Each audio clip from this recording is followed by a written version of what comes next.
Hey guys, another story time. I don't think this one's going to be funny because I'm still processing what the fuck just happened. Also, I'm trying to find the humor and it's not fucking funny because I don't know who else requested after I requested and actually got into the ride. You know, who else they succeeded with. I wish I'd reported it, but I wasn't thinking in the moment. It's only now when I get home and I'm like, fuck, I should put them on blast. I didn't even record until the last moment. So please beware of this car before I start the story time.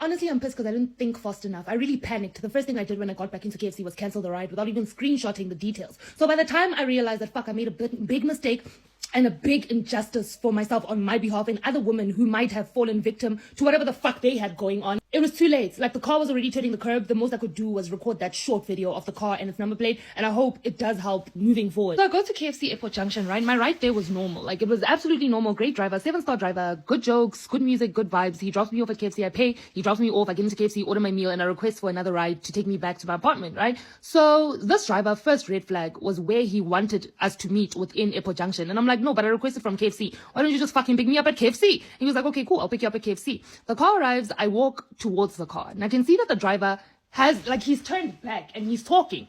The car windows are tinted, so I can't see anything at the back. I just see him and he's turned back and he's talking. So I'm just like, the fuck is he talking to? Anyway, I approach the car. I open the door behind the driver's seat. I try to open it. And he's like, no, come this side. No, come this side. As in the other side, like the passenger side. So in my head, I'm just like, okay, maybe the door's not working. The door's jammed, something. I'll enter from behind the passenger seat and scoot over to behind the driver for safety purposes. I get to the other side of the car. He opens the front passenger door, basically telling me to sit in the front seat. You know, I'm like, fuck no. Not sitting next to no fucking driver. I open the back seat for myself. Boom, there's a fucking man seated in the fucking back seat. He's seated behind the passenger seat where he wanted me to sit. I'm just there like, did I order two drivers?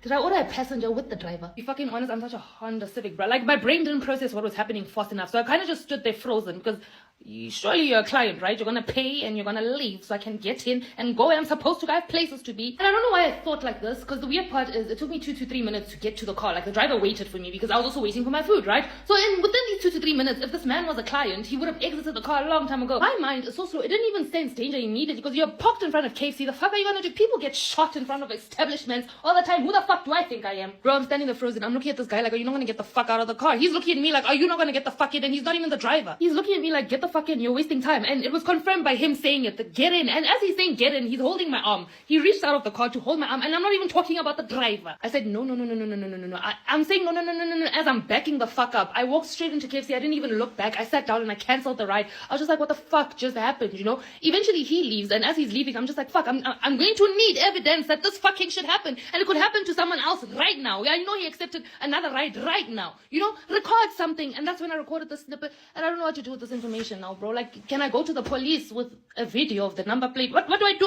I don't even remember his name. You know, on my way home, I thought maybe I was overreacting. Maybe he didn't have bad intentions. Maybe it was just his cousin, brother, and they were riding around in the car together. But it doesn't make sense why you wanted me to sit in the front seat and you wanted him to sit behind me. A stranger I don't even know. I know you as the driver, not personally, but your information is here. But who is this nigga sitting behind me? You guys know each other, big boss. It would make more sense if he was sitting in the passenger seat and the driver was sitting in the driver's seat, and then I sat at the back, you know? Could take both motherfuckers at once. But I'm in a vulnerable position when I'm sitting in the front seat. Like, why would you make a stranger sit next to the person, you know? Like, the seating arrangement didn't make sense to me personally. I thought so many maybes about me being dramatic, maybe overreacting, until I was like, but this shit's not fucking allowed. It's not allowed. Like, why would you pick up a client with someone else in the car? And why is the person you're riding around with pulling me into the car? And what pisses me off even more is the fact that I've been gaslighting myself for the last couple of hours about it. That, no, but you know what? They weren't aggressive. Like, the guy just held your arm, yeah, sure, to lead you into the car, but he wasn't aggressive about it. They didn't pull out a weapon. They didn't chase you afterwards. They didn't call after you. None of that, you know? They just left peacefully. So clearly you're the problem, cat. But I was like, obviously they wouldn't want to cause a scene in front of KFC, you know? I have to remind myself that just because they were demure about it doesn't mean they wouldn't have turned into animals as soon as I was isolated. Just because they were calm about it doesn't mean their intentions were pure, or they had no intention. There was intention. I feel like there really was intention,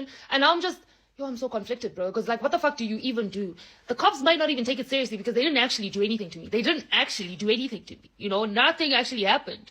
And there's no way to prove that something could have happened. It's just very fucking unsettling. Like, what do you do with such information?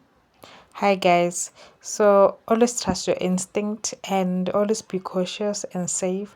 Never get in an Uber where there's more than the driver, okay? So be careful. You can never be too cautious. Thank you for tuning in. Let me see you on the next video. Bye.